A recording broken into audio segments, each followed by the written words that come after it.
Nick Barbati, we had a mega segment with AJ Lee and CM Punk going back and forth with Seth Rollins and Becky Lynch, the battle of two married couples.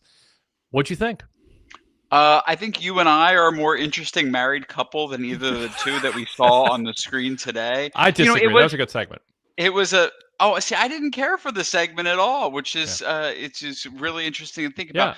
Yeah. It's here's the thing. There was a lot done there to keep things interesting heading into WrestlePalooza. But I think at the end of the day, it wasn't really a segment that got me pumped for the match. I think the mystique of it all works much better than actually seeing it come into fruition. But there's a lot of big things coming out of that, so I guess it's worth being excited for, kind of. So I thought it was a good segment to hype the match. I thought that Mhm.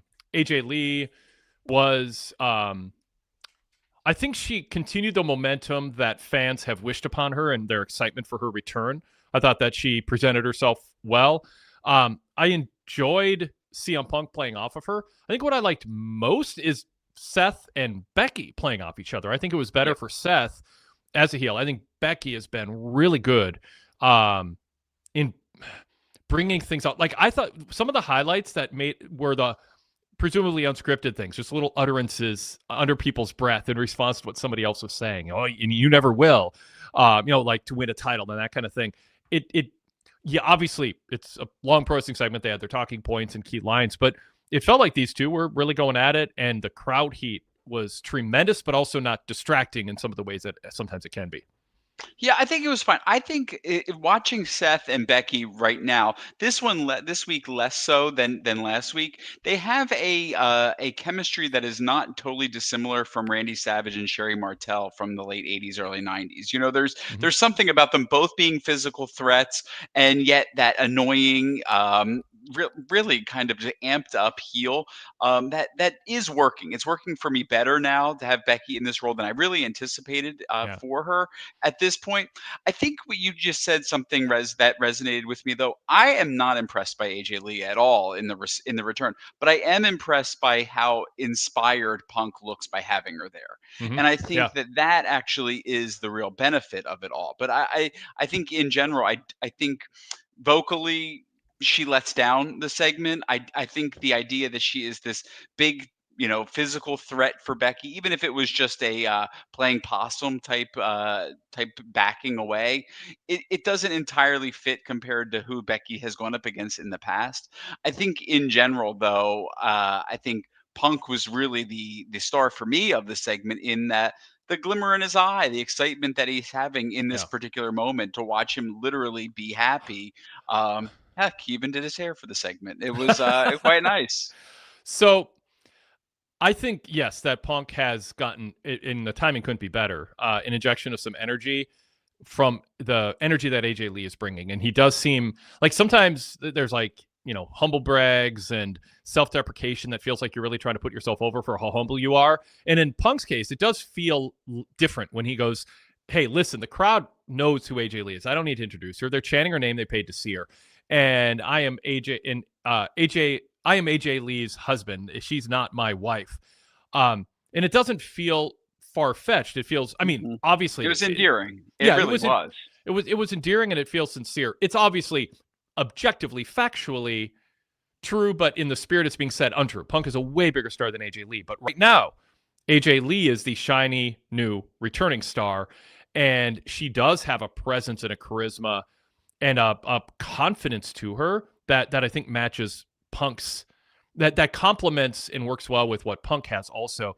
I think people are picking up on that. Like AJ Lee comes across as an alpha. Like she's in there and she is staring down Becky, um and obviously she slapped Seth and is getting back at him. So yeah, I just think Punk and AJ have been really good together. I think there's chemistry there. And like I said, then Seth and Becky are coming right back with really good chemistry themselves too. We even got just the opening 8 seconds of Seth's music, and then they came to the ring to Becky's, which took away the singing, which I liked because obviously now they're more heels and the crowd didn't just get done, sort of going against Seth's character by just having their little communal sing along.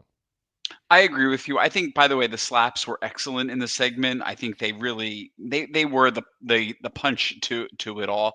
Mm. I think the most memorable part. It's very replayable for the recap video. All those things were good. You know, watching Punk be so deferential to AJ, I didn't think he needed to point out the fact that they came out to her music. I think that that's one of those things that they should have just let lay a bit without then saying, "Look how good of a husband I am." Like that didn't need to be stated. That was just quite frankly understood. It was understood. I think he got away with it. In just Yeah. because, yeah, I mean, because of the history of Seth and Becky. But I get what you're saying. I mean, it would have been fine not saying it, and in a way, it'd have been more chivalrous to just kind of let it be something that happened instead of going, "Hey, I came out to her music." So a little pat on the back by him for that. Yeah, I don't see the confidence maybe that you're seeing in AJ Lee. I think it's probably pride in the moment of Mhm. being accepted still, like, "Oh my gosh," like, Yeah. if you're gone that long, it would be impossible not to come back and feel that adulation and be self-satisfied. I wouldn't call it confidence though. I think that there's a maybe a little bit more of a maturity on the mic. Hmm. I kind of wish we weren't leaning. Maybe this is just how she dresses, but the wardrobing that being Hmm. such a throwback, the nostalgia element, I kind of little like the maturity a bit. It's one of those things when people say, "Oh, this person didn't age." No, they did age. They just look great older, Yeah. and so there's just a That's yeah. lot there that I think would have worked a little bit more. That I'm not a skipping kind of guy, Wade. There's a lot of things I'm not into. You know what? Twerking and skipping, I'm good with neither. I think skipping when you're 8-year-old girl, 11-year-old girl, that's cute. That's fine. Yeah, it kind of runs its course when you're in your late 30s. Kinda like Um, hugging. well, we'll get that. I think is part of the shtick. We'll get to that. I think that's meant to be a feature, not a flaw. Though Joe Tessitore enjoyed it, Yeah, apparently. I'm sure. Um, yeah. So yes, AJ Lee's music is a throwback. Her skipping to the ring, and I mean, it's not just. It's not. Who else has skipped to the ring? I'm trying to think of a chat room. Help us out. Some other wrestlers coming to mind. But like Mhm, her skip feels sort of like it's not ironic. It's not. But there's a self awareness that it almost mhm. feels like she's sort of making fun of skipping while skipping a little bit. Like I'll play into what is expected of me, but I've got there's a bite to my skipping, and you'll find out. Like I think she's pulling it off, but I'm also not against her shortening it or evolving her character to match what is her age and her life Right. experience now. So, but this AJ held court last week on Raw, and it did the biographical stuff, and I thought that was good. I think they ought to have done that. It was smart to do it after the big pop the previous Friday, but I like that. This was different. They didn't go back to the same thing. We got to see them interact. By the way, I haven't looked in a few minutes here, but we ran an online poll asking what your favorite or what match you're looking most forward to is over on PWTorch.com. Let me fill time while rambling while I bring it up here because I'm just about ready to click the results and get an update. But the AJ and Punk match was running away with it earlier. Clearly. I mean, that doesn't surprise me at all. I think that it has all the Yeah. makings of why people should be looking at it. Wait, is that the number one? Is that what you're seeing? Yeah, so it's CM Punk and AJ Lee against Seth and Becky, 57%. EOS and Stephanie Vaquera is at 22%. Mhm. And Cena and Lesnar is only at 8%, actually behind Cody and Drew. So Cena Lesnar's in Wow. fourth place, and Usos against Reed and Breaker at 3%. So everybody go That's vote. interesting, and I personally don't fit that's not my mix, but, Yeah. I understand why. I understand why that would be, of everyone's, desire. I think here's the thing, the idea of mixed tag matches and the idea of having AJ Lee in the ring might just be much better than the actual implementation of it. I Right. think there's no Yeah. great mixed tag match that has ever taken place other than a more exciting, fun, gimmicky type match that has occurred at past WrestleManias 14 and 6 and whatnot. But and I also just think that it's okay to have the image of a big return at AJ Lee, but also maybe think, well, this isn't going to be a great physical wrestling match either if all things are equal. So to me, having that be the number one doesn't surprise me. But for me personally, it would be more around number 3, 4. Yep. All right, the chat room has a lot to say about our conversation here in the opening 10 minutes, but let's pause, quickly introduce ourselves, and then we will get to callers. And I've been wondering where Rudedog is. Rudedog is back. We'll find out if it's because you're here, Nick, or it's an early Raw start time, or he just missed us, or he's out of, I shouldn't speculate. Maybe he's in jail. I don't know. I'm just speculating, Rudedog. So you think so highly of your listeners, Wade. Yes. Well, I'm watching him in the waiting room react to what I'm saying, so I am kind of okay. I'm milking it a bit. This is a Wade Keller Pro Wrestling post show for Monday, September 15th, 2025. I'm Wade Keller, host of the show, editor, publisher, founder of the Pro Wrestling Torch weekly newsletter and the website PWTorch.com, packed with daily news updates, flashbacks, ratings reports. We have the SmackDown numbers in and compared it to the last couple of years. I have my top 3 takeaways from the ratings report this week in my article. Also, a 30 years ago Raw flashback, along with some original editorial commentary that you won't find anywhere else. So check it out, PWTorch.com. Please make it a daily stop as you're clicking around the web on social media and other websites. Bookmark or create a tab and see what's happening over here at PWTorch and what I'm writing about and what others on our great, talented team are also writing about. Speaking of great, talented teams, Nick Barbati is back in the co-host chair, but he's also got a new podcast. I loved your story in the latest episode about why you named it that. I think it fits the theme of the show. It just is, but it has a cool history to it too. You did a long comment. I don't mean long and about it. You did a thorough commentary on the Saudi Arabia WrestleMania announcement, and really showed a variety of kind of trying to be fair in a situation. I don't know, fair is the word. Look at it from a variety of perspectives, and we can see you kind of processing pros and cons from your experiences at WrestleMania, and how the fans, I've mentioned this, seem like real fans now. They're not just like, they don't feel like they were, shuffled in off the street. So anyway, tell people about your new weekly podcast. Well, Wade, thank you for listening. We have a new show here. It is called The Nicky's Club. I didn't listen. Someone told me what you said. Well, that's okay too. No, I listened. But I really, I implore anyone to listen, maybe even to the most recent episode, because that one, as I said, I went Broadway, wall to wall by myself. The previous one with Sean was because of the Well, he might be back this week. He is back. He's in the chat. But to me, this is an exciting time to come back to wrestling. I took a year and a half break from PWTorch, but I am excited to kind of get back into it, because it's one thing to when everyone, the temperament of everyone is wonderful. That's a fun thing to do. But also now that things are kind of shaking out into being some question marks about, are people satisfied with the product? Are they not? How do we feel about this long range look at WrestleMania at Saudi Arabia, the business relationships at WWE?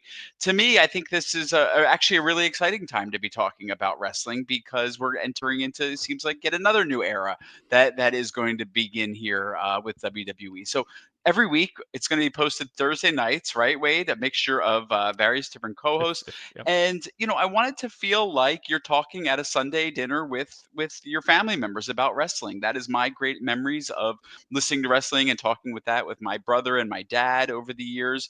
And that's how I think conversationally talking to Nick Barbati from New Jersey is going to be. So the Nicky's Club, we are all Nickies, because, as I always say, in high school we had a friend group of all Nicks and one John.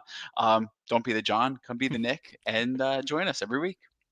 Search PWTorch in your podcast app to subscribe to the PWTorch Daily Cast.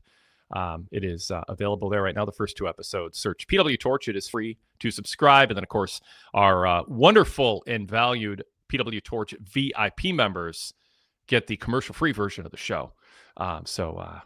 Go VIP, pwtorch.com/go VIP. So many details I could talk, as I have at times in the past. Remember Steve Austin once going, "You done yet, Wade?" when I did like a 7-minute plug on a show. But there's so much good stuff on VIP going back 35 plus years, and new daily content, both print and audio. Full details and all the ways you can subscribe and listen through Spotify, Patreon, Apple Podcasts, Android apps, stream right from the VIP website on your phone or on our desktop. And you can pay by credit card, debit card, through Patreon, through your Apple account, and more. So, yeah, check it out. pwtorch.com/go VIP. We'd love your support, and you'll get a lot in return for your money. For the price of like a meal at Burger King now, you can get a whole month of VIP membership. It's the fast food prices. When I look at the board, I'm like, what is going on? I don't go very often, so the I sticker was gonna shock say, is there. picturing you at a Burger King right now. Well, Burger King has Impossible Whoppers. So they do? Yeah, so every once in a while I on the did road, not know I that. stop in there. Yeah, yep. Mm. But that is about the extent of knowing prices of things. So the 39-cent cheeseburgers and 39-cent McDonald's burgers and 59-cent. I'm aging myself there when I talk about that. Maybe that was White Castle. White Castle had like 11-cent little. Do you know White Castle? Yeah. Of course they do. We have one right down the street from me. Yeah, they have like when I say little kid, they're like burgers are like 15 cents. It was but they're tiny. You got to buy 10 of them to. Right. But still, anyway. All right. I didn't expect to go down the fast food rabbit hole. So we're here talking Raw live after Raw ended, an hour early, by the way. So if you forgot, which I can imagine, it's on Netflix. Who cares? Just pretend it was live as you started watching at the normal time. But that means you didn't get to join us live. So if you're watching us on delay, welcome. And as always, you can subscribe. We're live on YouTube on the PWTorch YouTube channel. Search PWTorch. Please like this show. Please comment on it below. That helps the algorithm stuff. And subscribe to our channel. You can also set alerts so you get a little alert on your phone or your computer about when we go live. On the podcast side of things, which is where most of you are listening to us, our red logo show, the Wade Keller Pro Wrestling Post Show, is available for free. Search Wade Keller in Spotify, Apple Podcasts, wherever you listen to podcasts. And when you search Wade Keller, you'll see a red and blue logo pop up. Subscribe to both. The blue logo is our flagship. Tomorrow, Kelly Wells scheduled to join me, and we're going to talk about a wide array of topics. And you can email the show with topic suggestions or questions or comments, wadekellerpodcast@gmail.com.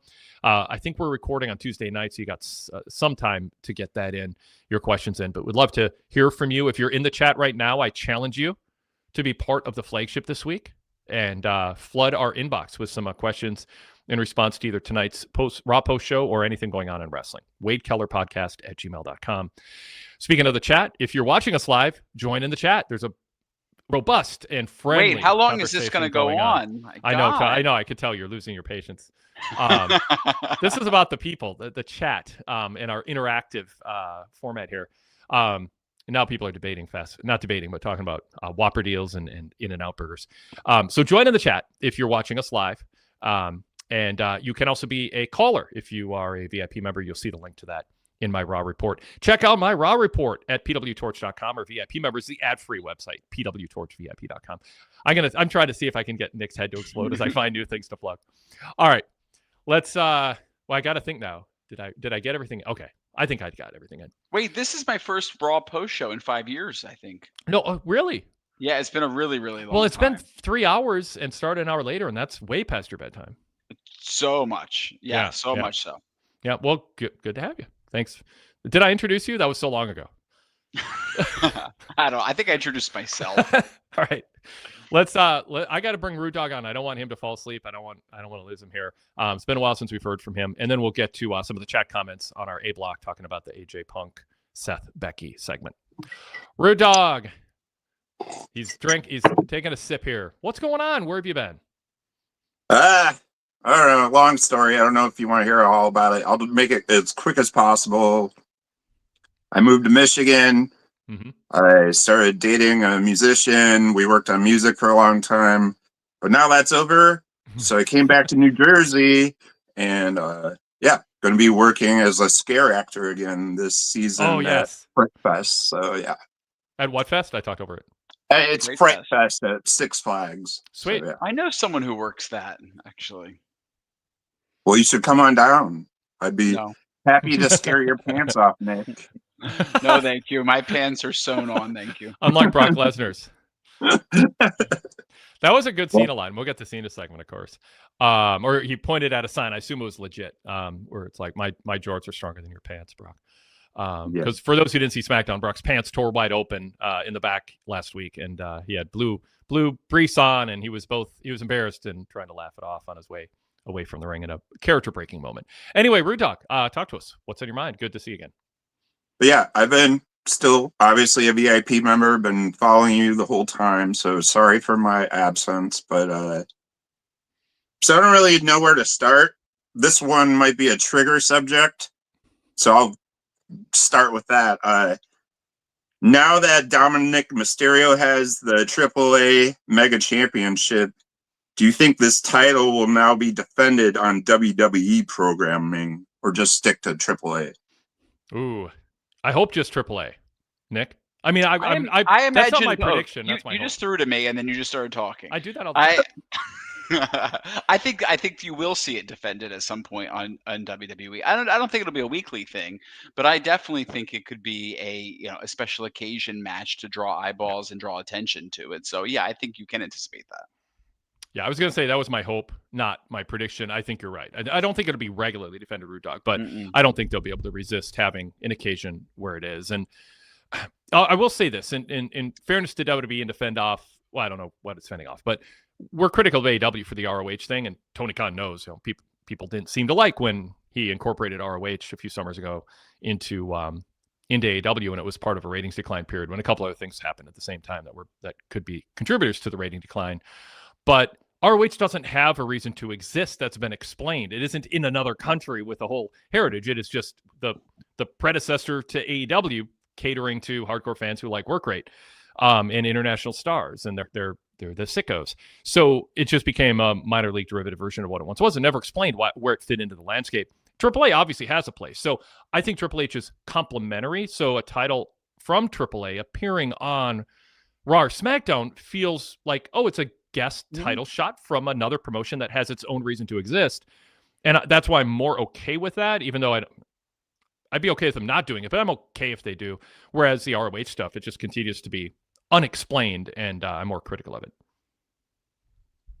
And it also feels like the WWE audience is like taking to AAA like a lot more than kind of I even expected. Like they just seem to be into, their wrestlers and their style, and yeah, it's a whole different thing than breathing life into this dead brand of Ring of Honor. But so yeah, I would prefer it not be defended, but I can see it happening. So I hope when it is defended, it's treated with a lot of respect. I mean, we've seen WWE really get those moments wrong in the past where, they can't resist. I mean, obviously Vince is gone, but there's just moments where you just can't resist not highlighting a title or just a relationship with an external entity within the best way you possibly can. I just think when they do it, it should be big and it should be done really, really well, or they should do it at all. Yeah, they shouldn't treat it like some third-rate title. I mean, it should be really featured. Derek Mitchell said in the chat, seems like we'll get Dom against Ray for the AAA Mega Championship at some point. I could see that on a AAA special on YouTube, but I could also see them moving it to Royal Rumble or WrestleMania or something too if they wanted to. And then that would be featuring it on a big stage and hopefully treating it with some respect, so it didn't feel like Dusty Rhodes was booking the UWF title back in 88 or 87, whatever that was. Right. Yeah. Rudedog. All right. So speaking of luchadors, what's the end game with this El Grande Americano stuff? I mean, I kind of got it when it was just Chad Gable comedy thing, but what's going on here right now? What do you think, Nick? I don't know. I don't think there is an end game planned for it. I think right now, I think it's working, and I think it's so Blue Blazer like that. It's even that I don't know that ever really had an end game to that type storyline. I just think they're gonna wait to find the right moment to just do some big grand unmasking. They're gonna play that chase for a while, but I don't know that there is some big payoff. I don't know that anybody who has been under the Grande Americano mask is going to end up stronger or more up the card than what it is. I think they're just going to let it play itself out, and then eventually it'll fizzle when the right moment comes. Wade, what do you think? Have you recognized who the others are? I haven't. Who are under the mask tonight? It looked like Pete Dunne and Tyler Bate. No. Yeah, that's what I thought too. So okay, Yeah. Then it wasn't just. I was like, okay, who is that? And I'm like, oh, Pete Dunne and Tyler Bate. But at first I thought it was oh God, Raul Mendoza. What's his current name? Anyway, in the never mind. My mind's blank. Go ahead, Rudedog. I'll think of it. Well, yeah, it's just like I don't get like bringing in these other guys and none of it makes any sense to me. And yeah, that maybe they're just Well, Well, maybe it forms Cruz a del Toro. stable at the end of it. Oh, yes. That's what I was trying to think of. Yeah, but anyway, Yeah. go ahead. But it isn't. But that crossed my mind too until I recognized him. Right, Sorry, but Rudedog. maybe the end game is Rudedog, that they form a stable out of it when they're all unmasked, and that will just be where it goes. But I mean, otherwise, then what are we all doing here? I have to say I'm greatly disappointed in Derek Mitchell in the chat because I've been waiting for him to say this resembles the Machines gimmick in the mid '80s with Giant Machine and Big Machine, who was Blackjack Mulligan. I've got to try to remember all the machines. Crusher Machine was a Minneapolis St. Paul specialty.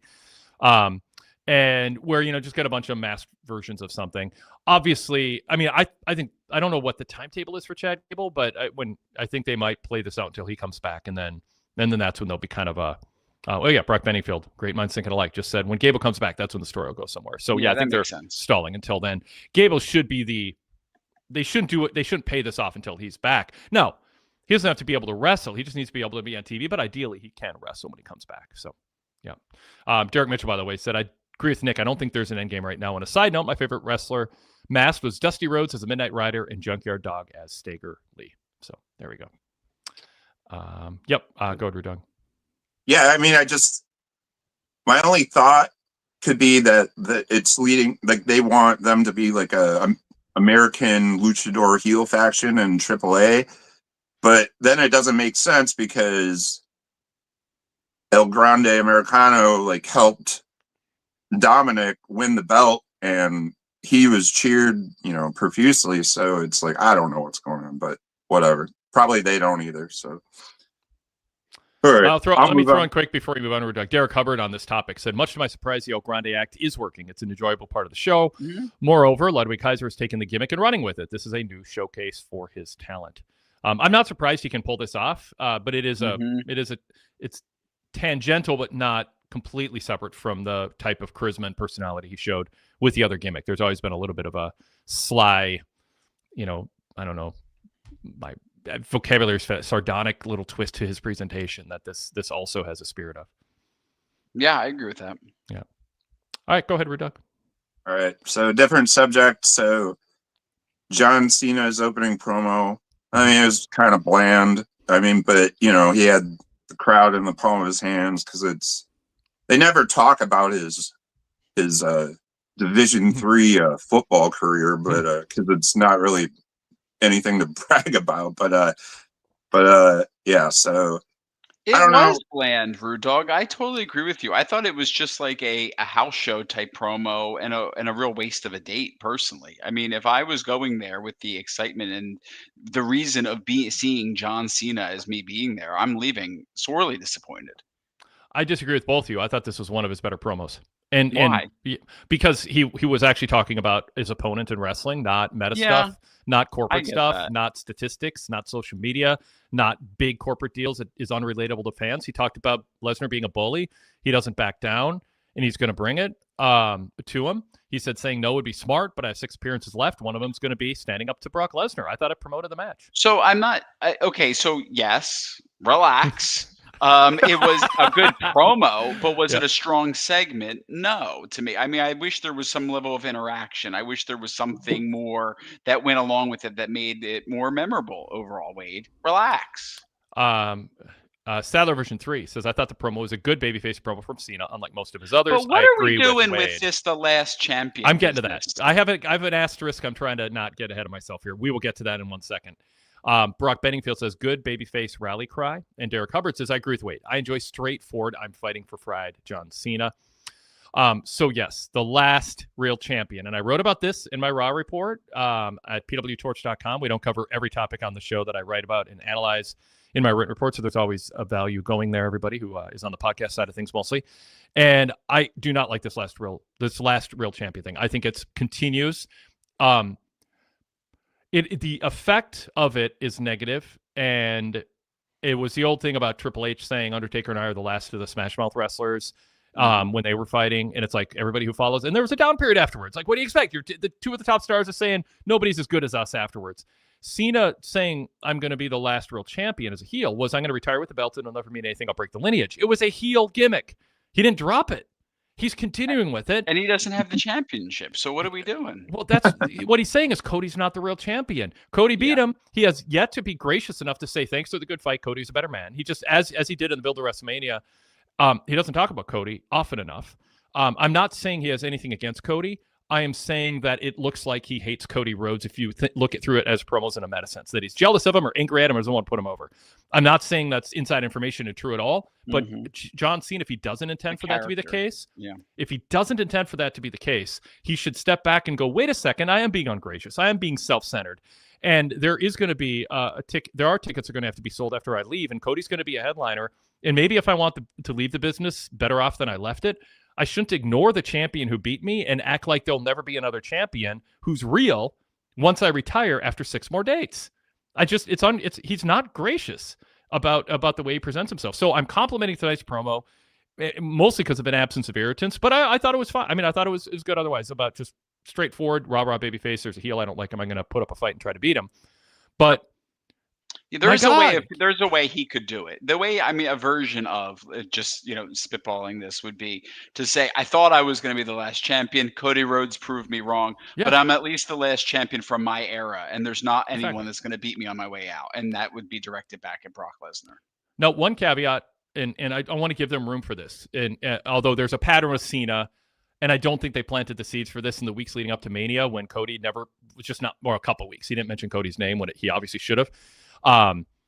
Maybe they're building up to something where Cody's going to be bitter about it. You barely mentioned my name and lead to WrestleMania, and now you're saying you're the last real champion. And it's building up to one final match between them.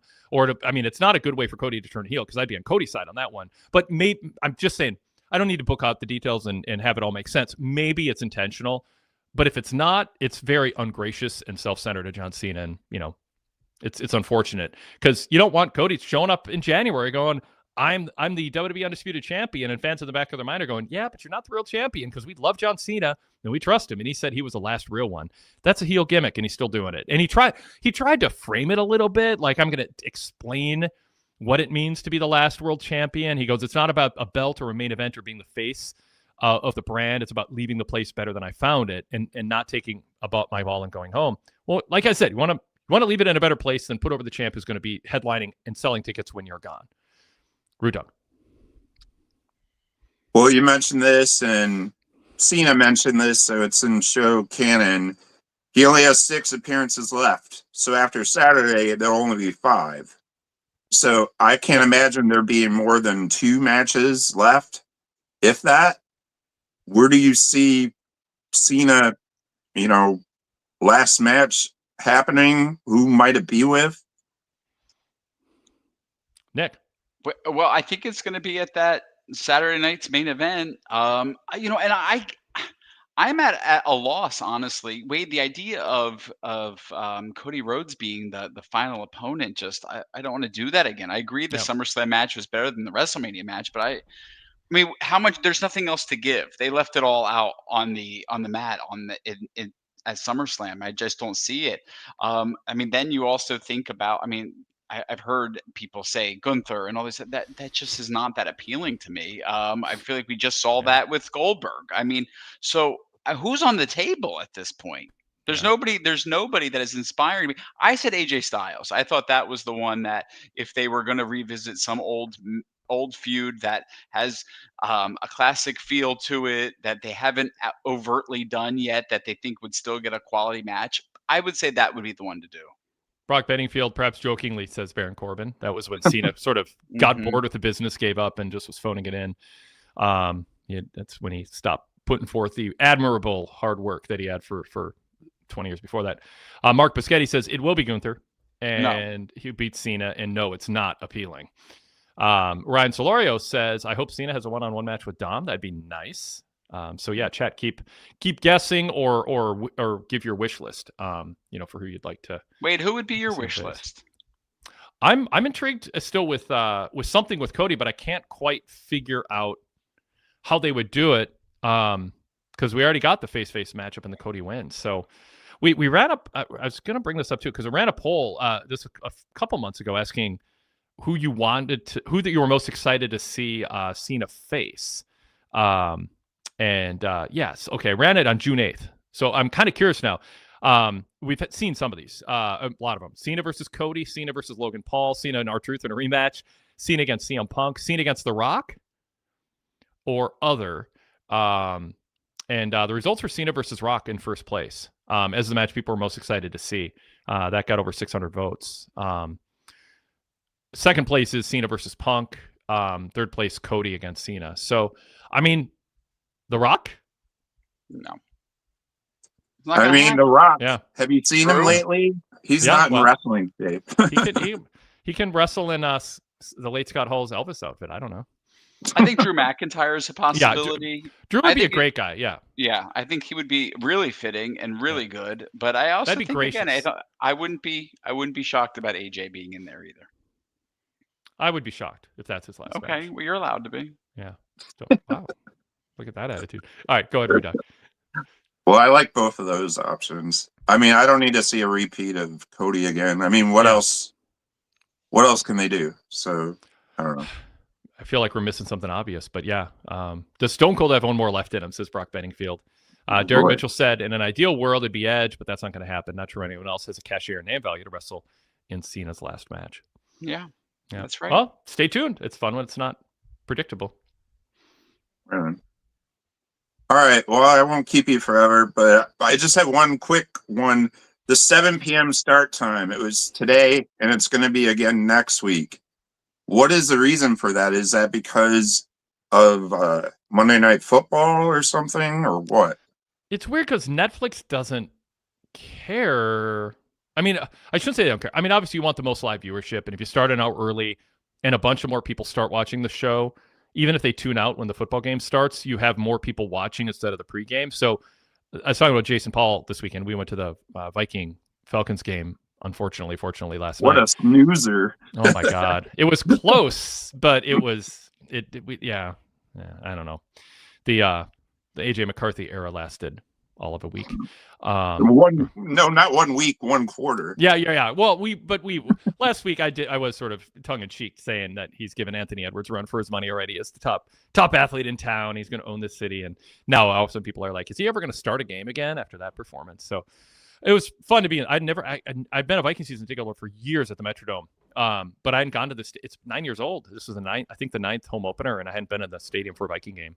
And so it was really fun to be in that fabulous facility, and that made up for it. But if that had been like my 5th game in the stadium, I'd be mad. But since it was my first, I didn't. The football, I won't say it was secondary, but it was cool to see this, be part of this great venue. It was just amazing. I thought I lost my wallet, because Jason was terrible at looking under my seat when I was in the concourse panicking. It was like under my chair, and he checked and said, I don't see it. And then I had to go to Lost and Found and was looking all over. I was panicked, planning on my whole week is going to. Then I go back to my chair, and he goes, oh, there it is. It was right where he would look if someone said, can you check for my wallet? Thanks, Jason. Anyway, we bored Nick Barbati into almost falling asleep. It's a fun little anecdote. All right. What was your question, Rudedog, 8 minutes ago? It was just the starting time. Is it for Monday Night Football, or because I don't know. I don't know. That's right. That's why I said Jason. Jason and I were talking about. We're thinking it was, and I know there's some people either reporting or speculating. I don't know which, that they just want to get a jump on Monday Night Football. And if the numbers are good, they might try to keep going to it. I'm fine with it. An earlier start time for a show on the East Coast, and most of their shows are on the East Coast. I don't know what, it's probably just slightly over 50%, but I mean, a lot are in Central and West Coast, but East Coast is where most population is. Most of their shows are. So at 7 o'clock, go until 9:20 is very family friendly on the East Coast. Yep. So absolutely. I don't see any reason. I honestly, I don't see any reason not to continue to start at 7 Eastern, unless they see a drop in West Coast numbers, because that's, pre-dinner for people on the West Coast. Right. Okay.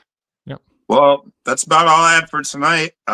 It's great to be back seeing you. Great to see you, Nick, back. Welcome back to New Jersey, Rudedog. Well, yeah. Thank you for having me. And don't ghost us again without explanation. Don't ghost us again without explanation. I wasn't ghosting. I was just listening in the background. Yeah. You never should have gone to Michigan, Rudedog. The only good thing that ever came out of that was Madonna, and that was half a century ago. So, what about the White Stripes? They're pretty good. Yeah, like I said. All right, whatever. All right. CJ LaChapelle says, great to hear from you, Rudedog. All right. Good Take to hear care. from you. Yeah. All right, let's bring CJ on because we got to talk Bayley. I want to have a conversation about Bayley with you, Nick, and we'll let CJ lead the way here. CJ, welcome. You got to line your eyes up there. Look at him.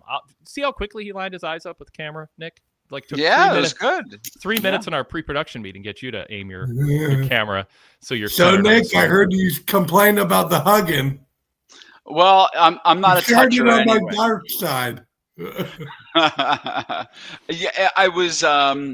Yes, I was intrigued with where the hugging landed at the end of the at the end of the night. I wasn't loving when we were just reintroducing hugging Bayley, but certainly is a twist on a character when she was pretending that, or not pretending, but the storyline was that she was, talking to herself, having an internal type dialogue that was coming out verbally. I think it's somewhat intriguing. You're a Bayley #1 fan, I see. Yes. Yes, he very much is. Yes, very. So this was an absence of irritants for me, CJ, because we didn't hear Bayley's inner thoughts like we did the last 3 weeks. I was scared when she was in the ring. They were going to do what I dared them to do. I basically said anyone who's okay with those vignettes where we could hear her inner voice, which is just so stupid. It breaks the narrative structure of every other segment in pro wrestling. I was like, if you are going to defend this, and you must be okay with her coming to the ring and having a moment where she's struggling with what to do, and the PA system blasts her inner thoughts happening in that moment to the audience, unless you believe that Bayley was post-producing her inner thoughts and doing a voiceover so everyone could hear what was going on in her head. That's the only, and then that wouldn't make sense in the ring. And it would be a stretch anyway. But I thought that they played it really well this week. I think the storyline is intriguing. It's fun. Bayley's been 2 distinct characters. If you've watched WWE and NXT long enough, you've seen them both. And I mean, other characters too, but there's 2 categories. And to have her kind of like having a losing streak, not being on major shows, they primed this well. Like, she's frustrated not being part of shows. She's getting knocked out of action, injured, left off. She's frustrated. So how do I get that back at this stage of my career, in the kind of the 3rd out of 3 chapters of a career? What is that going to be? Going back to your origins, or continuing on the path that hasn't been serving me well, but being more vicious about it?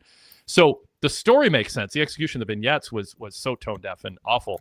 But this week was good. I like Lyra. Her acting was unbearable, but her leaning in and hearing and then walking in and only seeing Bayley and kind of looking around like, wait, wasn't there someone else here? I mean, very naive of her, but it's fine. I mean, it was fine. Yeah, it was fine.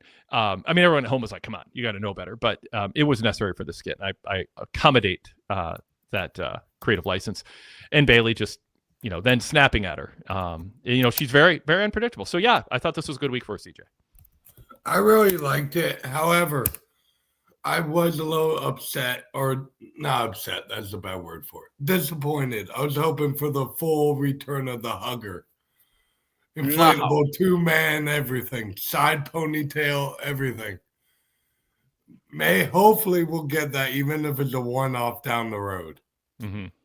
Just, I need even if it's just a one-off, I need that.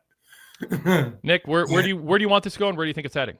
Well, no, hearing CJ say that even for a one-off, yes. I mean, I was just listening to a podcast this morning about Debbie Gibson wearing her Electric Youth outfits. So, there's nostalgia for everything. And I think I agree. I actually think, stay patient, CJ, that you will get that moment with her. I think that definitely, will be part of the re-evolution of the hugging, but I don't think she's going to land there long term. I think inevitably this is a heel character still, Wade. I mean, I think that this, you can feel I feel as though that's the backbone of it all. But the throwback, the dichotomy between the 2 presentations, you are right, they have been 2 distinct characters over the years, but I think ultimately you land with what she was better in. I think she's a better heel ultimately than that. You can't recapture any. I really don't think she can recapture any of that lost innocence from back in the day. Nor do I think there's a natural long-term baby face in there. I think her heel work is exceptional, and that's going to be where ultimately they land. I think you're right. However, Mark, I mean, Nick, my bad. I've been called worse. Earlier on the call, actually. But don't you think for the majority fan base loves her and she could still No, I don't. really? Yeah, I mean, I think people respect Explain her. yourself. I think there's a difference there. I think she's someone who people really, really respect, and I think she is rootable. I think but not in a way necessarily of in her babyface role. I just think she is a person people root for success, and I think her best form of success comes when she's a heel. Why do you say you don't think the fan base loves her? Well, no, I think they love her as a person. I think that in terms of the character, I think they love to hate her, and I think that that's the best way for her to be presented. I don't think people who are. I mean, there I are don't know obviously if I some fans who agree are rooting against her and booing her because they're just into the product and the story that's being told. Yeah. But there Yeah. are also people who are into booing her, but they want her to be successful as a heel so they can pay to boo her and see her against top talent. Right, exactly. Listen, when she was doing the hugging at the end, the place didn't go mad. People weren't excited for that. I mean, it wasn't like this electric type feeling. I don't think there's this huge nostalgia for that. I think people recognize it as part of her history. But that hugging character was never successful on the main roster. It never was. When it first Yeah, it came on, was it was not for as long as it could have been. okay. I mean, I didn't see it Definitely that had way. her moments. Yeah, it had moments. Does that make it a greatest hit? Probably not. But you asked what was your question, Wade? Where I think it's going, or I where asked Nick. I didn't care what you thought, CJ. I asked Nick that. Oh, I thought you were Going back to her being a heel where she belongs. Yeah, well, but I will throw to you, CJ. I mean, in 2 months, prediction is Bayley hugging people and fans are embracing this sort of nostalgic throwback babyface act, or in 2 months, is she a heel and being booked against, AJ Lee in the follow-up feud from the Becky feud, for instance, or something along those lines? probably a heel. I'm kind of torn because until recently, I would have argued, like you did, that it was just too soon to return her because she was a heel for 4.5 years, and then she's only been babyface since last year's Royal Rumble. It's not ideal. I mean, Yeah. but I don't like when you turn someone because there's a spot on the card and you need someone to be an opponent for somebody else. Yeah. And so you turn them because you don't have a deep bench. But I have less of a problem with turning someone back if the idea is neither of the last two stanzas worked particularly well, but you think you're onto something that's going to raise them up a level. Then you're not turning them. You're not turning them as you're not using them to make up for an injury or an open spot on the card or your booking shortcomings. You're turning them to solve a problem about them that you think will make them better off and put them in a better spot. So I think you have to differentiate between those two scenarios. Right. And I haven't been hung up on the idea, she better have a face run before she's a heel again, or anything like that. I just think figure out what'll work. And as long as it feels categorically distinct from the other roles she had, heel or face, and you think it'll work, she's talented enough and has enough of a relationship and a bond with the fan base that I think they'd be interested in what's next with her. So how much longer do you think she's going to kind of go back and forth between split 3 weeks. 3 weeks. Okay, and 3 weeks and 2 days. She'll stop 3 weeks from Wednesday. I don't know. I mean, rough. I don't think they should stretch out. Well, actually, I'm being a little flippant about it. But what do you think this going back and forth can work, Nick, for a couple months, or do you think they kind of just need to figure it out quick? Don't. I think this seems like a month-long program. Yeah. I think they let it go for a little bit, and then there has to be the identified opponent that is going to, of what it's going to, push her over the edge one way or the other. But I think how much longer can you go with that? I mean, That's there's the not thing, a whole lot of presentation. Yeah. But I do think she will have that moment where she comes out as the hugger. I definitely think that. Yeah. And they'll be like, like the announcers will be like, is she finally, settled in on this? But then everyone will be on edge because she's going to flip out on you if you just do the wrong thing. Brock Benningfield. That's right. What Brock said, she's going to come out looking crazy, like intentionally crazy. Brock Benningfield said in the chat, she's hugging people but freaking them out because she's crazy.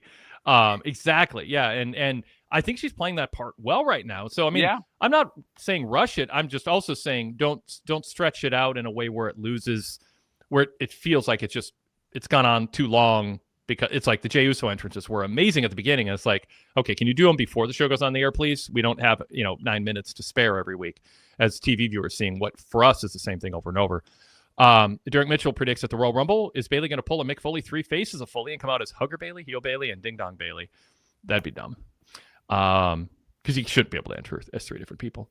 Mark Piscetti, a little more cynical. This feels more like they don't know what to do, and this is just doing more damage. But Darrell, I don't think that's true. No, I don't either. I think this feels like a deliberate plan. Darrell says, I like when you use a turn to help person be in a better position, which can help them get over and help them mean something on the show. Derek did say, I think at some point AJ Lee will check in on Bayley to see how she is, because she really hit the beat last week that she went to therapy and the therapy chant. They may not cross paths, but I think it would make enough sense that it should be at least talked about. Do you think Bayley will fully forgive Lyra or will it kind of be this on and off again thing and then until she just turns on Lyra? Yes. That's what I think. I think what you just described at the end, CJ, is what I think will happen. Kind of like on and off again. Yeah. The will, she won't, she will, she won't, and then she'll turn. All right. Do you So, CJ, I was just going to ask, if we just let this go, will you keep coming up with questions just so we get more time to talk about Bayley? No. Oh, okay. Well, because you paused there, I was like, oh, he's thinking of how can I keep this going? You act like that's an absurd thing to say when I ask you. No. I think it's reasonable. But you make it sound like I'm just trying to think of any, where it's not even relevant. None of your questions been bad, but I didn't know if in your mind you had an endpoint or the conversation is such where you're like, oh, I can ask a follow-up.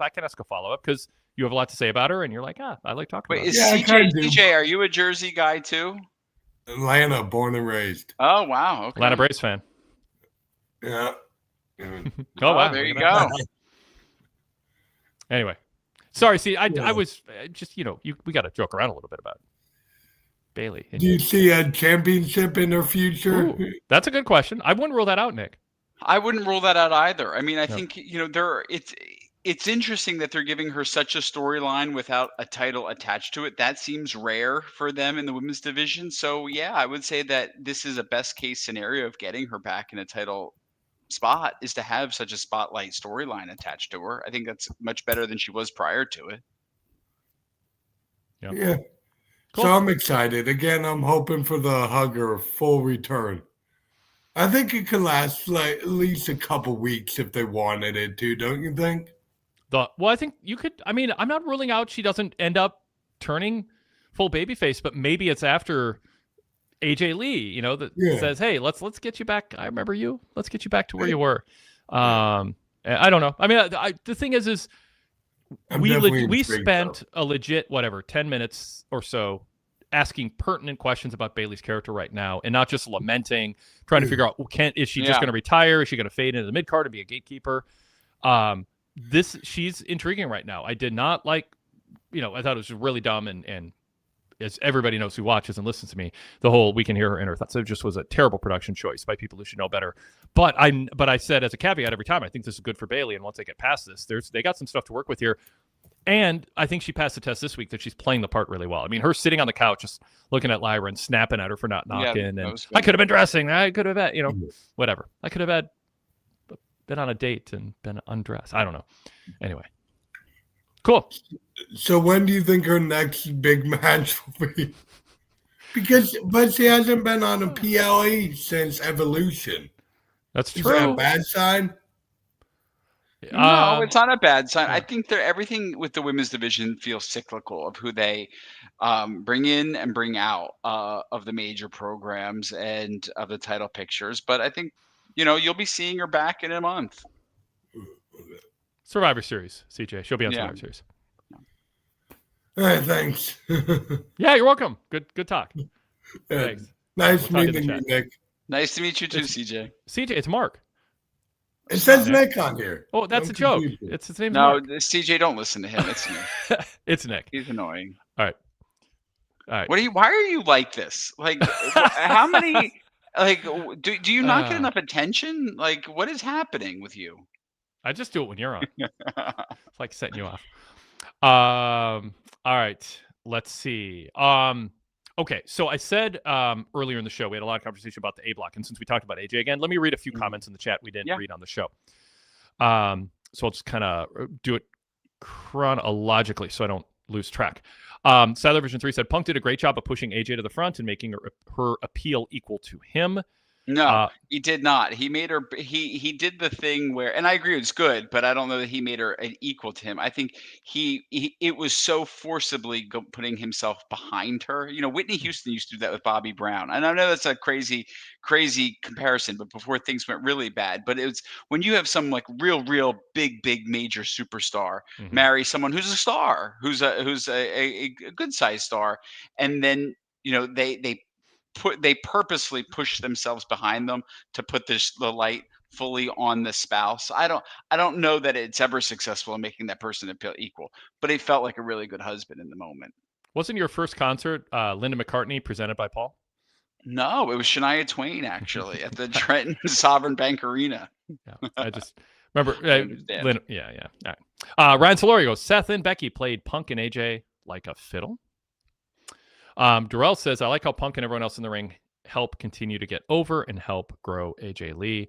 I don't think she needs the help. I mean, it is not absurd that Punk is putting her over. I mean, she is getting the biggest pops, and you can kind of imagine a husband, him as a husband just being like, this is great. Like, this is, especially because no one's thinking about Cena just completely, tearing apart Punk in the lead up to their match and all the, so it totally erased the stench of Saudi Arabia hypocrisy that really was dragging down Punk. I thought like it came through on TV too. Like, I mean, it felt like his spirit felt like he had violated everything he ever stood for and he was a sellout and everyone knew it. I haven't heard you cover that. Is that right? You really felt that way? The first couple promos out, he just seemed like, just like going through the motions. Yeah. Brock Benningfield said, I'm intrigued. Well, I'm intrigued with where they're going for Bayley. Huge pop for the run-in. That's a different topic, but there it is. Derek Hubbard says the Punk AJ Rollins Lynch segment belabored the point and overstayed its welcome. The drama I've always liked Derek. I've always liked Derek. He's good. No, I really have. I mean that sincerely. I think he's got a real great take when it comes to wrestling, and I think he's absolutely right. And I think that's why when we started off, Wade, we were on differing paths.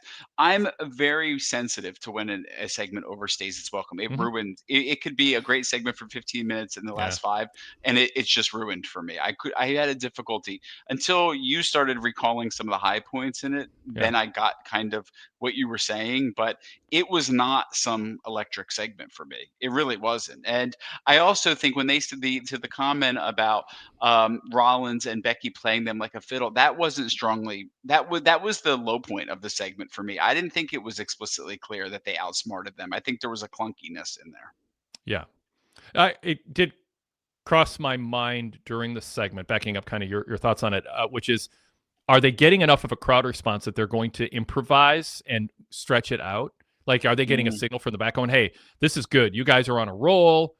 Like, the crowd's responding. You guys have constipated faces. And I saw like Becky's line and then the crowd starts chanting constipated. Like, it's possible Levesque or someone on headset in the back is going, this is good. Let's add a couple minutes. Just keep going. But it did cross my mind. Like, okay, I'm kind of ready. I wasn't where you were. I'm like, okay, it's overstayed its welcome, but I'm like, sort of like, don't overstay your welcome. This is good. Like, just end it before it seems like people are like, okay, we're ready for a match. So Derek also said the drama dissipated prior to the physicality. So for Derek, it did reach that point. He's right. For me, no, he's right. I'm with Derek totally. The physicality brought it back. It pulled the focus back, but there was a you could see them falling a little bit too in love with the segment. So to your point, Wade, like something was getting belabored in there, and I don't know if it was a call from the back or just for people who probably enjoy each other's company and two couples that enjoy being out there together, milking it way too long. Mm-hmm. Yeah. All right. Derek added, I like the skipping by AJ because it's original and it displays a confidence in who she is. It is distinct yet self-aware. And I do agree it's self-aware. It'd be sad if it wasn't. Like, I don't think she's skipping thinking, I look like a, 11-year-old girl. Like, I mean, she's doing it with some irony and some self-awareness. So because she carries herself with such confidence as an as an alpha person. I wouldn't say alpha female, just an alpha person. She just looks like somebody you don't want to mess with, and she's ready for a retort if you go at her, which, you know, I mean, so I think she can get away with it. All right. Mark Biscotti, Punk is just Phil Brooks with a slight CM tinge. Seeing Brooks smiling behind his wife isn't telling a story. At least Seth is committed to the character. Yeah, I don't know that I agree with that. I think I never thought I wasn't watching CM Punk today. I think that, you know, everybody, no matter who you are, has hidden sides to them, you know, in life. And, you know, the one that you see in a work setting versus the one when you see at home. I just felt like they were blurring that line, but I didn't see that there's some kind of break in character. I thought it was CM Punk, just like you know, giving you a preview into what the real CM Punk is with his wife. Exactly. That's what I thought. Yeah. I just think there's a chemistry there. I don't think it's put on that he is like immensely proud to see her so over. Like it does. Like, I don't think it's like, well, they've grown apart the last 5 years and this is just for money. Like, they don't seem distant. There seems to be a genuine affection that Punk has for her performance and the crowd reactions to her. And I think that's endearing. And I think the timing could not be better coming out of, you know, his character taking a huge punch but you know, all the people putting on social media and on this show talking about how, you know, his stance is, and then never really addressing why he changed, just for the money or because he had to or whatever. So this is good timing. And yeah, I think he looks like a relatable person who doesn't look like he's about to, you know, blow a fuse over something. Ryan Solorio says, Punk recently skipped around the ring when AJ came back. LOL. It was in response, I think, to a comment earlier. Anyway, Sadler says, I think AJ's look makes it fine. She doesn't look like an older woman acting like a teenager. What? He said, like, some people might look like that's going back to our conversation when we're like, is she, as a late 30s woman, is she hanging on to something that it's like, you know, clothes, you don't want to, if you're 35, you don't want to dress like a 23-year-old. It looks wrong. But I don't think he's saying she doesn't look like she's trying to pretend she's still 26. So I disagree with it totally. I think she looks like she has aged significantly, but she looks amazing. You know, like, I don't think it makes it she's any worse. She looks her age. But well, and he's not saying that. He's just saying she doesn't look like an older woman acting like a teenager. It's not that she doesn't look like an older woman. He's saying she doesn't look like an older woman acting. But with the outfit meaning. Yeah, I think I would have liked a little bit of a different wardrobing. That's all. Like, I think there's a way of doing a wink to the past, but then you move on quickly from it. I think. What if you had those abs? I wish I had those. I mean, like, you can be a little forgiving. She's like, you're right about that. I work hard for this, it's not the belly being out, or that's not it. If that, you would even call that a belly. It's more the pants. Like, when are we going back to that fashion? All right, Derek Mitchell has a question. With AJ Lee's return, am I wrong, or have we seen almost every consequential woman from the Divas era and Women's Revolution return, minus Paige and Layla? Yeah, that sounds right. That definitely sounds right. Yeah. Is there any female that you think from history, Wade, you would like to see come back for one last run? Whether it's a Hall of Fame appearance or anything? No one's coming to mind. Yeah, me either. I think they've kind of well, you know what? Well, I think it's never going to happen now. And there was a time when I would have liked to have seen like a Hall of Fame for a Terry Runnels, but I don't think we're ever going to see that. Yeah. But she's the one that I think that never quite got to do. I think Sable always reads like if she wanted to be in, she would be in. But Terry's like the forgotten one from history. Yeah. All right. I think that covers the things that I had highlighted from earlier about that I wanted to get to. Let me just see if anyone added anything to it. Okay. Mark Biscotti said, Wade said Punk shed the Cena Saudi ICK. I disagree. I have a hard time seeing past that personally. I'm not saying he shed it. I'm saying he has this huge distraction that is endearing people to him and making people look at him now as somebody who is happy and not feeling like a walking hypocrite. He seems like somebody who's a good husband, who's excited to have this massive injection of energy into his act. I mean, who thought we'd be talking here in September about a Seth Punk feud still being fresh enough to not just be complaining about how I can't believe they're still doing it? So Wade, how long have you, or do you think that this has been trailing Punk after the appearance in Saudi Arabia? I think this would weight him down. I think the first couple of weeks afterwards, he looked like Yeah. he was going through the motions, and then I think he got. There was one promo where we were real critical of him, and then he just went through the motions with Gunther, and then it was just like all of a sudden next week it was like, okay, I got to wake up, I got to get out of this funk, and then it kind of. Okay. But it felt like an attempt to, but it didn't necessarily mean he was out of a funk. It just felt like he was better at, dress for the job you want. I think he was acting for the mood he wanted. And then I think, sometimes it just takes some time. I mean, last I heard, he's on social media a lot or aware of what's being said. And he took a ton of heat for going over there in some circles. And we know how Punk is. I mean, he is, yeah. I mean, I don't want to say thin-skinned because I think he takes a lot, so I don't think it's thin, but he's affected. He's definitely affected. He is affected, yeah, and he wants he wants his reputation for things that he took a stand on that people accuse him of being sanctimonious about. He doesn't want the people who called him sanctimonious or to then point out credibly that he was a hypocrite, but he was in a tough position, and I think that's part of the frustration is WWE doesn't want anyone saying anything about Saudi Arabia where it sounds like you have to rationalize or justify why you're going there. That's not what WWE wants. They just want to act like, who would have a problem? Why would we need to explain ourselves?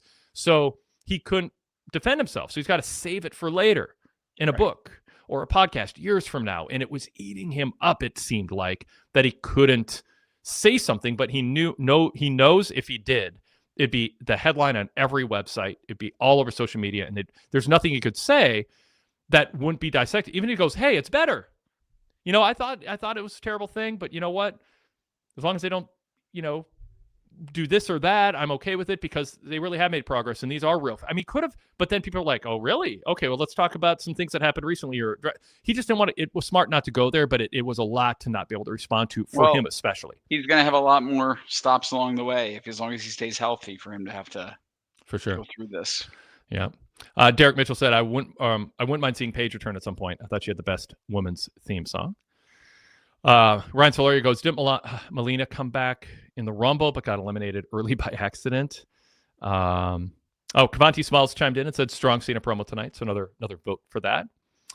You have to compliment yourself at all times, don't you? I'm just, hey, if someone says something negative about me or you, I'll put it up too. I'd like to see Melina come. I almost said Melania. Melina come back. Nobody wants that. All right. Let's we haven't talked about the main event story throughout the whole show that led to the main event. So let's pivot to that. Very good to hear your thoughts on what they did with Jay last week and how they followed up on it this week. I will just say I really liked LA Knight shaking his hand. Jay turns around and he goes, not so fast, spins him around, kicks him, and gives him the Stone Cold Stunner. Well, it was essentially a Stone Cold sequence, but with his finisher. As Stone Cold as he's gotten, and this is for a guy who does slight variations on Stone Cold's catchphrases and stomps a mud hole in people in the corner. But this was as Stone Cold as it gets, but it worked for the moment. So yeah, tell me what you thought of the last couple of weeks. It definitely worked for the moment. It also took away did Jay turn heel last week, or is he going to turn heel? I think it just shows the dynamic of the group. I kind of think they gave away too much of the match heading into WrestlePalooza by having 3 of the wrestlers in the match be in the main event here. Because I think that there should be an excitement. There should be a expectation for high quality match at the premium live event. And so for them to bring it here and to leave the show with the most interesting person not being the one in the match, I think that is curious. I would say I thought Braun Breaker again had a real standout performance tonight. But I do think that the Usos, who Wade, for years I've had such a love affair with watching Jey Uso on TV. It all feels so stale at this point. It feels like a pivot out of the Yeet era and into trying to find something new for him. But it feels like they don't quite know what that is. What's funny is I think they are planning something with the Ulafala. I don't think that's an accident. I think they have a long story arc right now that I'm interested. I think Jimmy going, you're not the tribal chief. I don't answer to you. That's 2 weeks in a row. At least they've said that. The Ulafala got referenced tonight. I think there's something going. I don't know what it is, and I'm not saying I'm even favorite, but I'm intrigued. I think Jay is going to make a play for tribal chief in some form or fashion. I don't know if it's going to be a one segment thing that turns into a big match or something that's a story arc. So so that is interesting. I think what I'm responding to as to why it feels directionless to me Mhm. is all things involving tribal chief Ulafala feels really stale at this point. And I think that Mhm. him chasing the tribal chief would feel to me like the old King of the Ring before they made a pay-per-view out of it, when you would just have the random kings, out there, King Harley Race, King Haku, all of that. I think it has so significantly lost the cachet of being anything worth chasing at that point. It feels like that book's been closed, Mhm. put on the shelf.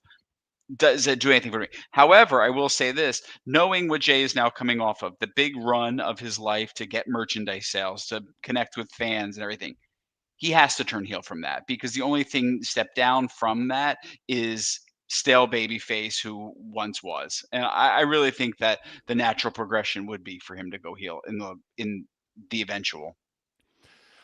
I think they need a storyline to support him going heel. That seem. It's kind of like my argument on Sami Zayn is he's not ever really turning in the way that others turn, where it's a completely different person. Sammy is just always craving acceptance, and if he's insecure, and he's like his real life reputation is he's tough on match planning and segment planning. He's like he's a not quite Chris Park like Hmm. post match where it's like did I do okay? Or did I do okay? Like we saw in a little sample of in the WWE Unreal segment where they kind of shined a spotlight on what Abyss's reputation was going back to TNA days. But Sammy has that rep of being fretting over what if that doesn't work, or is this really the best way? And I think that they probably dial it down a bit actually for television, but they play off of it on TV. Sammy is never inconsistent. It's just sometimes the personality traits that drive him lead to him aligning with heels as a follower looking for acceptance and being embraced, or the personality traits sometimes lead him to feeling like he wants to align with baby faces and have the fans cheers. I think he's always the same person. It's a slight twist that leads to him being a face or a heel. With Jay, we know that Jay is subservient to Roman. He is not someone you look at and go, alpha leader, I want him to lead me. But there's an insecurity there that he sees, especially with Solo coming up and being a younger version coming after that spot, and feeling like he achieved something earlier this year with the Rumble win and the world title run, and how he stood up to Gunther.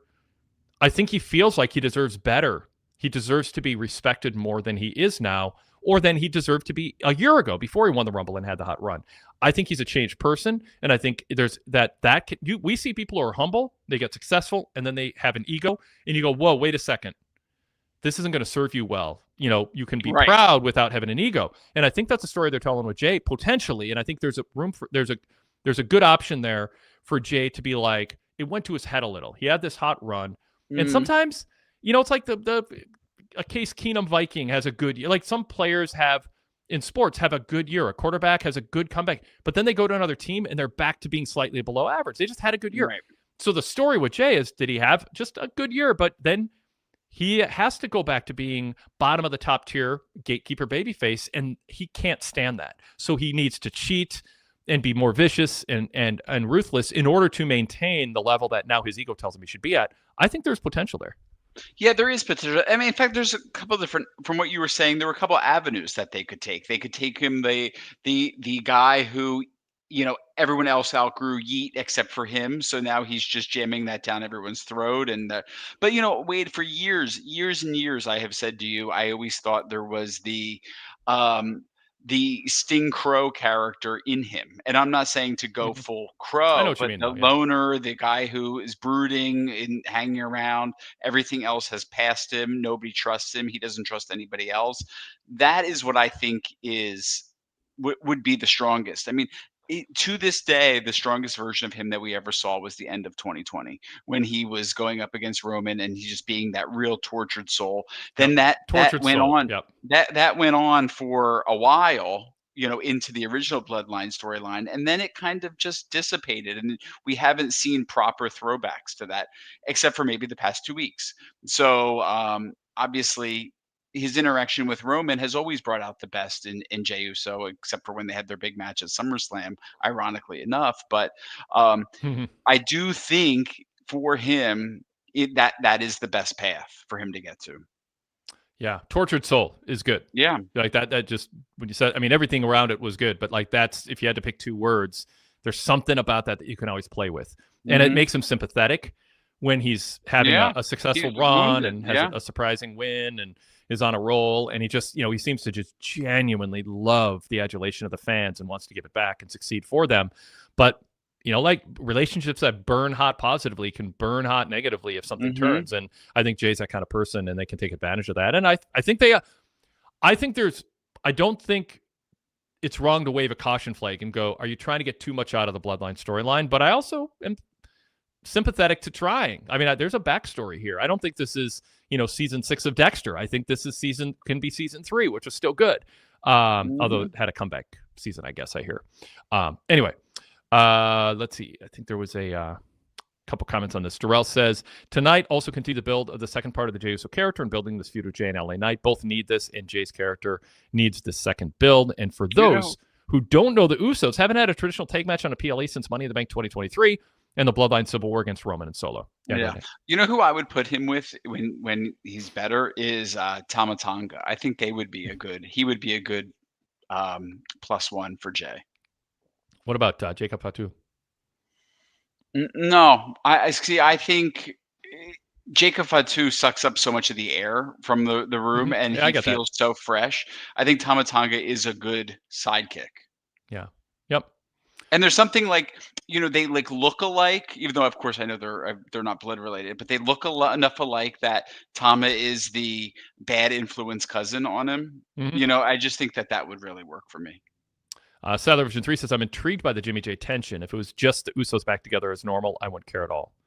What do you think about Jimmy? You haven't talked much about Jimmy. What do you think about Jimmy in this? Jimmy looks like he's got more confidence in him than I've ever seen, quite honestly. I'm not a Jimmy Uso guy by any stretch of the imagination, but, I mean, he was out there rocking and rolling today. I mean, really, he's had more pep in his step than I've seen in a long time. I guess fatherhood does him good. Brock Bedingfield says, War Games coming up.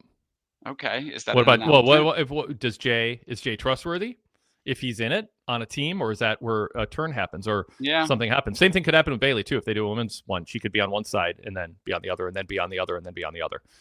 Some stories that could be told there. JC Scooby says, if Jay turns heel, he has to lose the music and yeet. Yeah, I mean, for sure. Yeah. Darrell says, if Jay starts his journey to tribal chief, is a good story. Plus, I want him to have more stories with people outside of the bloodline who can help him build on his journey to chief. Yeah, you don't want it to feel like, the Cody versus an AEW where there's this whole separate group and you never cross over. But I'm not going to book it out here. But in general, I think that's a good sentiment. Let's see. Jey Uso turning into Rikishi, fun-loving yeet, and Kiski dance I did to The Rock in the heel main event. Jay, little syntax in there tripped me up. But yeah, what, Nick? No, I was trying to figure. I thought he was saying he wants Jey Uso to turn the Rikishi fun-loving yeet. Oh no. Yeah. Oh, I see what he's saying. Yes. Rikishi went from being the fun-loving dancer to then I did it for The Rock. Could that happen for main event Jay? Yeah. Okay. Yeah. That makes sense. That's a good comparison. There we are. Yep. Thanks for interpreting it. I got a little off tripped up there. Darrell says Jay's story is also WWE trying to see if he can replace or be in the Roman spot, since it's getting more and more likely Roman to be gone, and they need him to be there. They need someone to be in that spot. Listen, Jey Uso is probably one of the best looking wrestlers that they have on the entire roster. He does have that. He stands out for a lot of reasons. I mean, there's a lot of physical charisma there on top of just being liked, period. I mean, he has such a distinct good look to him that if you are casting for things, I mean, he looks the part, even more so than his twin brother. But it feels reductive, I think, to have him in the role. Yeah. All right. Sadler version 3 says, I liked Tama and Jacob together. Derek says Jacob Fatu hasn't been the same since Money in the Bank when he told Solo, I hate you, Solo. It seems like he disappeared. I totally agree, Derek. Absolutely. Yeah. I think he shouldn't have been the babyface. They rushed that way too much. They were too tempted, and there wasn't enough there. And I wonder if they're like, he's getting too hot and we're not sure he has it. Like sometimes wrestlers really catch fire, but the promoters, the bookers, the colleagues go, they're not ready for it yet, and they're going to be exposed if we push them at the level of the crowd reaction. And I don't know that's the case, but that could be the Well, case that here. fits, Wade. I mean, Yeah. also he was falling out of physical shape during that time, and Yeah. I would argue that had an impact on his wrestling. Yeah, he had some terrible hip attacks in the corner. I mean, like showed light weeks in a row until they kind of cleaned that up. That's just one thing.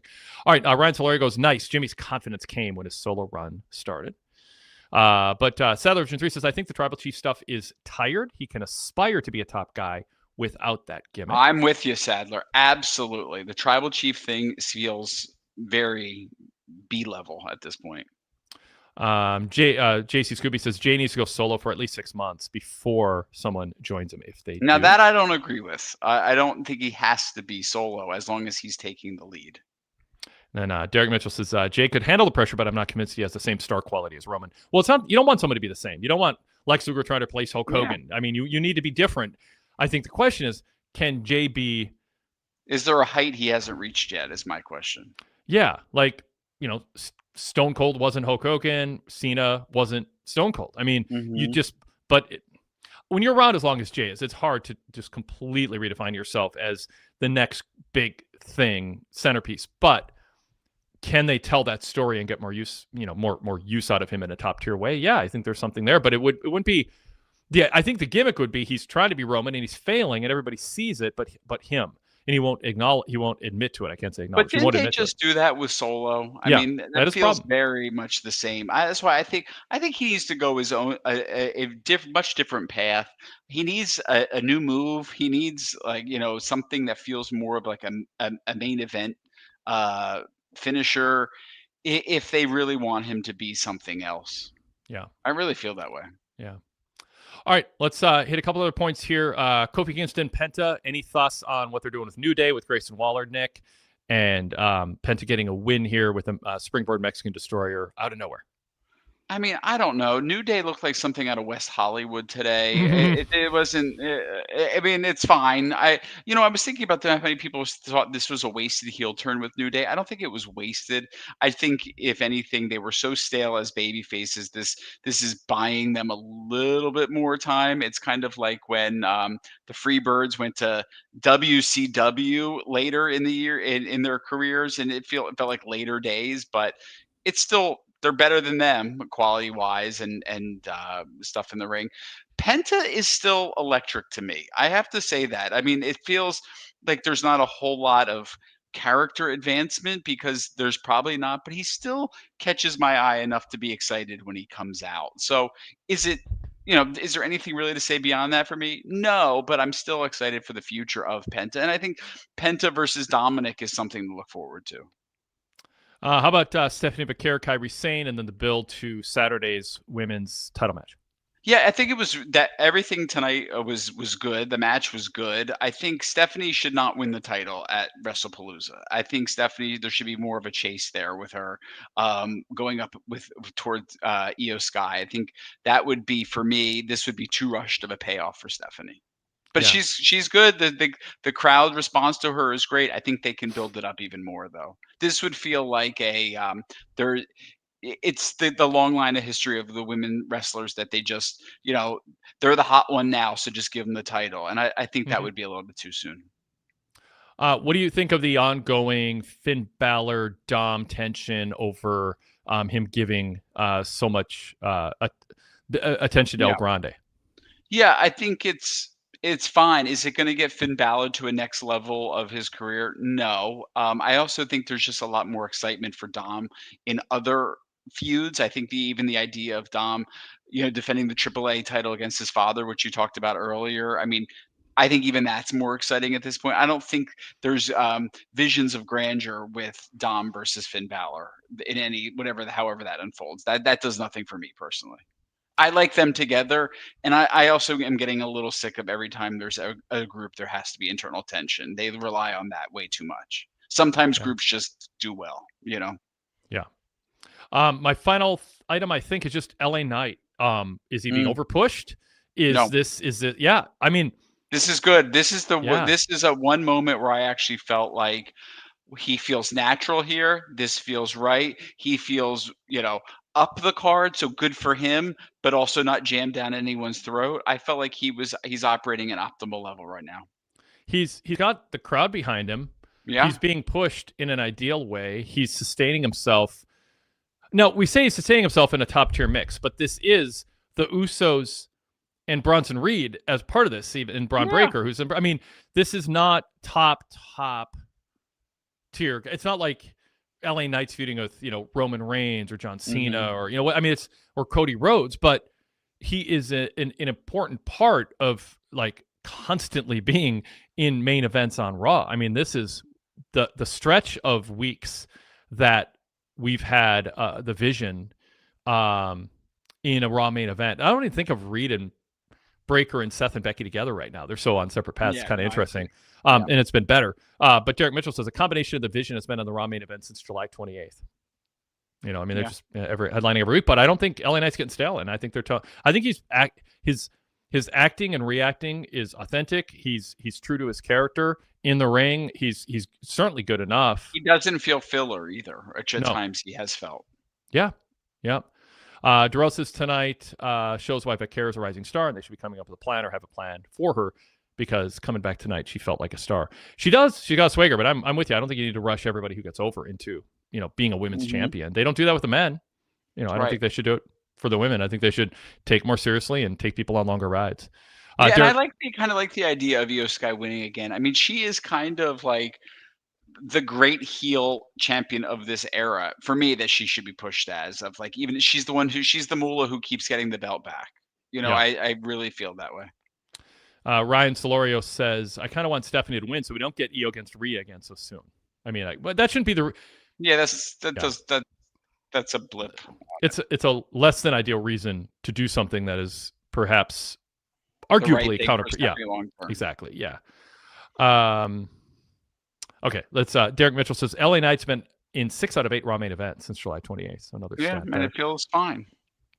Brock Bedingfield says, I love Knight. I hope he gets a world title someday. No. Don't hand out world titles to people who are just a level below that. Yeah, even I think he's. I mean, if there's a great storyline that leads him to that, which I would be surprised by, but other than that, no.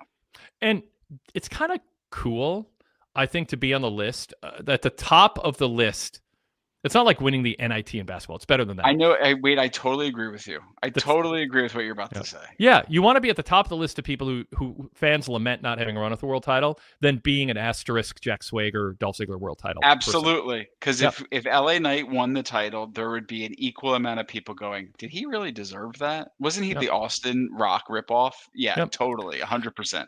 And people would be like, oh, if LA Knight was champion, imagine what could have been. Why remove people's imagination? Because he's getting more of a push than I would have predicted. I didn't think Jay was going to win the Rumble. So, I might be wrong. I just am pretty confident saying LA Knight's not going to have an 18-month run in main events defending one of the 2 world titles. So why prove that? Derek Mitchell says, LA Knight does not need a world title. You can have a great career without a title. And then here comes a list.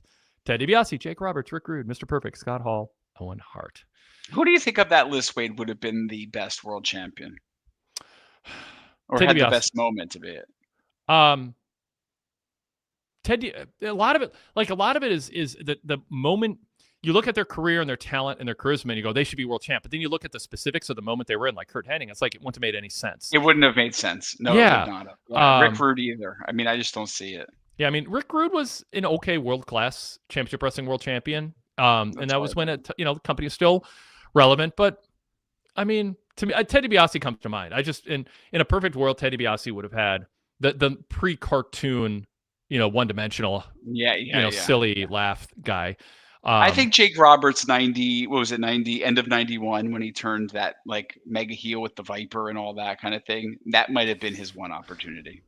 I kind of like Jake being in this. I think Jake likes being in this group. Oh, I agree with you. Yeah. I'm saying if there was ever someone to pull a trigger on, that felt like the one where the character took such a sharp turn, newsworthy turn, that would have been someone that Vince would have done. And Owen Hart, I would have liked in 1994. I just would have liked that, but it never ever would have gotten hot since then. Yeah. Votes by Ryan Solorio for Mr. Perfect. Brock Benningfield. Mr. Perfect No. is at the top of my list. Chris J says WCW Rick Rude. JC Scooby says Rick Rude would be a great champ, part of the Dangerous Alliance era. South Version 3, I don't think any of them should have been world champ, even though they were all greats. Ted DiBiase, the closest, though. So he's with me. My memory of Ted DiBiase is too much of the one-dimensional one. Yeah, no, exactly. I don't, if that is it, I don't blame you. It's gone completely to that. Black Glove, Mid-South, Ted DiBiase, if they could have sustained that. But I mean, I'm not saying don't do $1 Million Man. It would have worked, but he lost his edge. And, it's part of the cartoon character era. Yeah. They're all on Hulk Hogan's Rock and Wrestling cartoon. Derek Mitchell, I mean for the WWE, not other promotions they wrestled in. I know Mr. Perfect was AWA champ and Rick Rude is WCW champ. But that version of Rick Rude in WCW, you drop him into the right scenario in WWE or WWF, and I think it could have worked. Same with Perfect. The shorter hair and the what was it like in WCW that made it better than more main event than the WWE? It's just he carried himself like an alpha as opposed to more of a cartoon character with airbrush tights. Yeah, well, I get that, and I think the hair had literally played a big part to not have like the overly 80s coif. Yeah, but I think the same thing with Mr. Perfect was they became so defined by being intercontinental champions that there was no change in their character that would suddenly make them eligible for the world championship. There was nothing. Then once they lost the intercontinental championship, they were defined as having lost the Intercontinental Championship. Yeah. How do you then get that to being the World Championship in that era where there was less movement? Yeah. Two other names to add to the list who are commonly listed. Hot Rod, Roddy Piper, as JC Scooby says. And Zwarte Pyramidi says, no. What about Scott Hall? He would have been my love pick. For Scott Hall, he's saying. Yeah, no love for Scott Hall, yeah. No love for Scott Hall for me. No, Razor Ramon was a decidedly mid-card wrestler to me. Mid-card character. Yeah, Razor. I don't think, I mean, I interviewed Scott like for 15 hours total probably, and I don't think I've never got the sense he's like, oh, I should have been a world champ. I mean, and I think in WCW they were the outsiders was a mega deal, but they were a tag team. Yep. And I think when they broke up, he felt like half of a tag team to me. Yep, I agree. I mean, when the AWA brought Scott Hall in like circa 85 when Hulk Hogan first left and he was getting pushed as Magnum Scott Hall, Big Scott Hall, and I was there in the that was when you could just run up to wrestlers in big arenas. They just walk through the crowd and I pat him on the shoulder after he won a match. I'm like, you're the next Hulk Hogan. I was just a kid rooting for my home team AWA and wanting them to replace Hogan. But it's shortly thereafter I grew up and understood he just wasn't there yet. It's just a lot of people he was part of that era of the magazine cover muscular guys who were had a distinct handsome look. But he wasn't ready, and that's why they put him Kurt Hennig as a tag team, AWA tag champs, because Kurt carried the matches, and that's when they got to be really good friends in real life too. Anyway, whole other story there. Anything else, Nick, from tonight's show? No, production value, announcing, anything else jump out that you want to bring up? You got your own show, so you don't need to cover everything. Yeah, you got to let me. It was a good show. I mean, there is.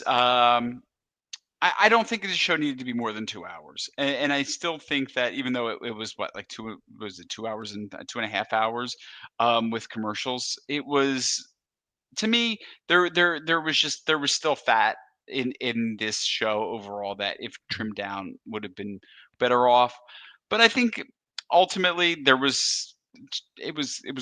it was wonderful. I liked not having the big stage. I love the more minor stage coming in. That to me is so much more visually appealing, and it makes the room look better.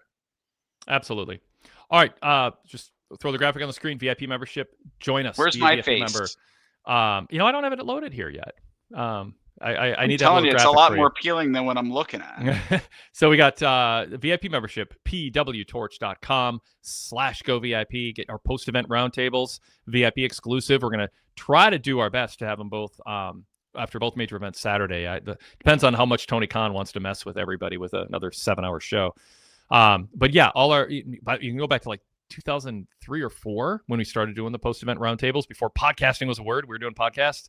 They are available on demand in our archives. You can just march through all our post-pay-per-view roundtables. Greg Parks Out Loud, Alan Forel's Pro Wrest Paradise. What did Alan say he just did his show on?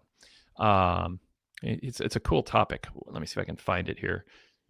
I can't. Okay. I thought I reposted what he was doing.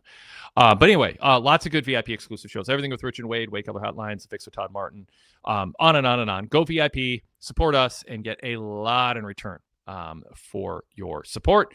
Also, through Patreon, you can get a 7-day free trial.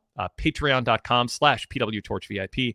If you are in the Patreon ecosystem or Spotify is important to you as a platform, that's the way to go. Search PWTorchVIP through Patreon or Spotify and get a 7-day free trial, and that'll unlock all the VIP shows and the commercial-free versions of our free shows. You can upgrade to a full VIP membership and unlock all the archives and get our ad-free website. Full details on every option at pwtorch.com/govip, including the way to just use your Apple account and upgrade within the Apple app. So lots of really good ways to go VIP. Check it out. And Nick Barbati, give a final pitch for your show. Do you have an idea what's going to be on this week? Well, we have Sean Plickta coming back, to your dismay, Wade. But we're going to be looking at the week in wrestling. Yeah. I think that is what the show is really built around. WWE centric look at the state of it all, mixed with some historical anecdotes, and trying to see where this time period fits at all times amongst what we know of the past and what we hope for the future. Just like every other show, just only funnier and better looking people. Awesome. No, Sean, you and Sean are great together. So I want to. I've always loved Sean. Sean, it was the post shows that got me introduced to Sean. Yep. I love Sean. Yep. And what happened to Brad? Do you know Brad? I know lots of Brads. Oh, well. I don't. I'm trying to think of who you're. Brad talking from Florida. That's right. No, I don't. We haven't heard from him forever. Yeah. People want me to talk about the Vikings, or I don't know, people, maybe two people. Well, then I'm signing off. Exactly. Well, yeah, exactly. I don't want to talk about the Vikings. Like they are a badly injured team with a quarterback who is a rookie, and we don't know if he's any good. Coaching taking. This is all great. Wade. It's rough. This is all great. Yeah. See, Wade, here's what we want. We want a PWTorch get together in the New York, New Jersey area. So Wade's going to work on that, everybody, and we're going to start planning Nick, you go ahead and plan that. No, because you won't show if I plan it. That's true. We know how this goes. And I can't leave my dog alone. He can't handle that. When I'm gone for like 4 hours, he flips out for like 3 minutes. I got to be around. He's attached to me. We'll see. Sounds like a healthy relationship for all involved. Yes. Who's more anxious? All right. Thanks, Nick. Always fun. Always a good time. Thank you, Wade. And honestly, I always say this, always an honor, always a pleasure. You're that guy still. Appreciate it. All right. Thanks, everybody. Great chat room interaction. Good to hear from Rudedog again. I was concerned or just curious, so great to have him back. And a good week to have CJ on for an extended conversation. Thanks, everybody, and we will talk to you next time. This is as good a time as any to go VIP.